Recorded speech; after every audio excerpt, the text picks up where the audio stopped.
Assalamualaikum warahmatullahi wabarakatuh. Perkenalkan, nama saya Rosma Fisa Setiani dari kelas PPKN A 2020 dengan NIM 140161265.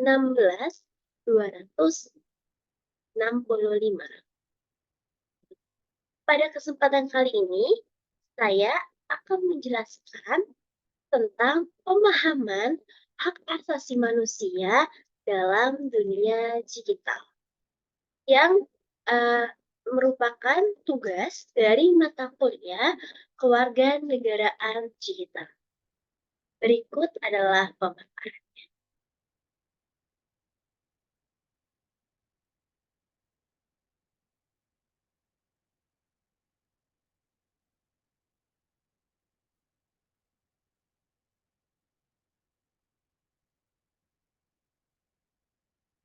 Memahami hak asasi manusia dalam dunia digital untuk mata kuliah kewarganegaraan digital.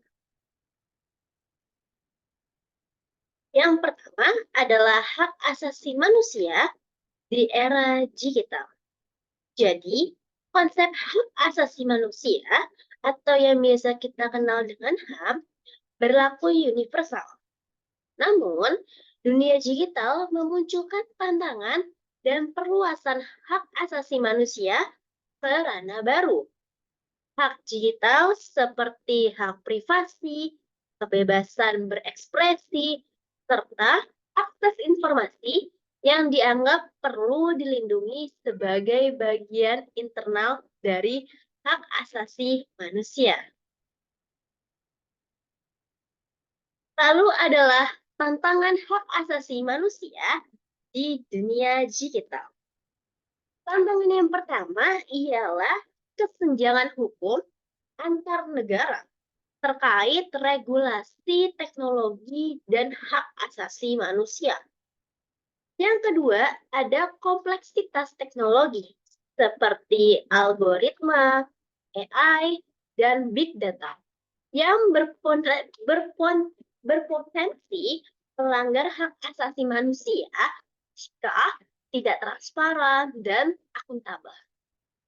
Yang ketiga, tantangannya yaitu ketidaksetaraan akses, yaitu kesenjangan infrastruktur serta kemampuan digital untuk menciptakan perbedaan, menikmati hak digital. Yang keempat adalah masalah privasi, yaitu pengumpulan dan penggunaan data pribadi tanpa kontrol individu, melanggar hak privasi. Dan tantangan yang terakhir ialah ketidakpastian hukum, yaitu perkembangan teknologi yang cepat memunculkan area abu-abu dan regulasi yang belum lengkap. Selanjutnya adalah perlindungan hak asasi manusia di dunia digital. Yang pertama, adanya regulasi perlindungan data pribadi yang memastikan kontrol individu atas data dan transparansi penggunanya. Perlindungan yang kedua ialah transparansi dan akuntabilitas perusahaan teknologi yang menjamin mekanisme pengawasan dan pertanggungjawaban. Perlindungan yang ketiga ialah hak untuk dilupakan, yaitu hak individu untuk meminta penghapusan informasi dari internet. Perlindungan yang keempat yaitu regulasi algoritma yang memastikan algoritma tidak diskriminatif dan tidak melanggar hak asasi manusia. Perlindungan HAM di dunia digital yang kelima ialah perlindungan hak untuk berbicara dan akses informasi yang menjamin kebebasan berekspresi dan melawan penyensoran. Yang keenam ialah kerangka kerja hukum internasional yang diperbaharui, adaptasi hukum hak asasi manusia terhadap perkembangan teknologi. Selanjutnya, perlindungannya ialah adanya pendidikan serta kesadaran publik yang membekali masyarakat dengan pengetahuan serta keterampilan berdigital secara aman. Dan pelindungan yang terakhir ialah adanya pengawasan serta penegakan hukum yang efektif yang memastikan regulasi hak asasi manusia digital dipatuhi dan pelanggaran ditindak.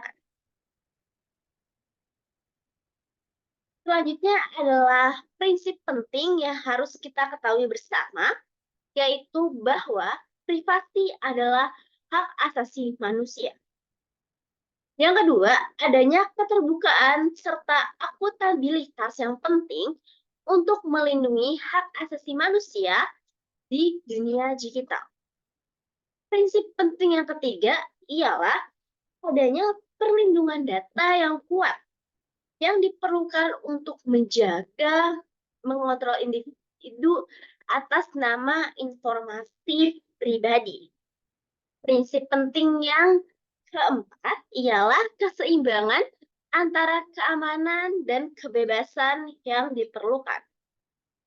Lalu prinsip penting selanjutnya ialah kesetaraan akses adalah sebuah kunci untuk menikmati hak digital secara inklusif.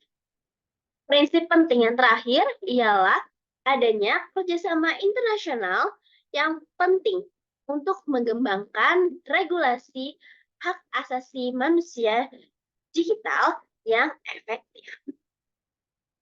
Selanjutnya adalah contoh dari pemanfaatan dunia digital.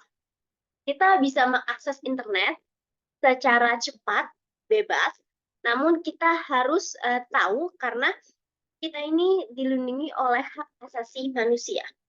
Kita bisa mengaksesnya melalui telepon, kita bisa mengaksesnya melalui laptop, kita bisa mengaksesnya melalui jam tangan digital. Kita bisa mengirim surat, mengirim kabar, bermain game online itu secara digital. Ini adalah contohnya. Lalu, apa sih yang dapat kita lakukan jika kita berada di dunia digital tidak sesuai dengan hak asasi manusia? Tentu kita akan menerima hukumannya. Salah satunya ialah kita bisa ditangkap, bisa dilihat di sebelah kiri ada 2 polisi yang sedang menangkap bapak-bapak. Lalu setelah kita ditangkap, kita bisa dipenjara. Dan tidak mungkin dong kalau kita di penjara itu melakukan gadget.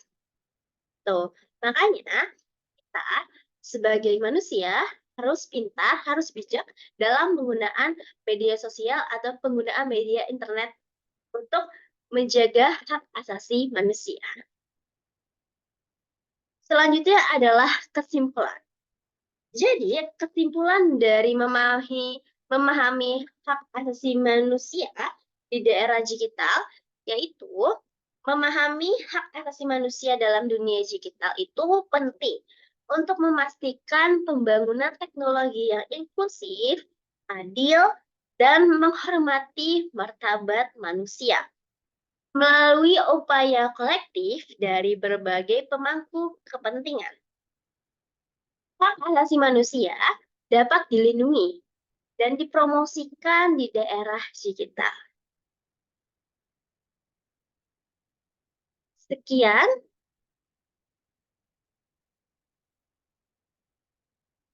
Sekian penjelasan dari saya. Saya Rusna Fisastiani dengan NIM 1401625 dari kelas PPKMA 2020 dengan Prodi Pendidikan Pancasila dan Kewarganegaraan Universitas Negeri Jakarta. Pamit undur diri dalam mata kuliah Kewarganegaraan Digital. Mohon maaf jika penjelasan saya kurang dalam tutur kata, intonasi, serta berbagai informasi yang kurang dalam pemahaman hak asasi manusia di dalam dunia digital. Mohon maaf dan terima kasih. Wassalamualaikum warahmatullahi wabarakatuh.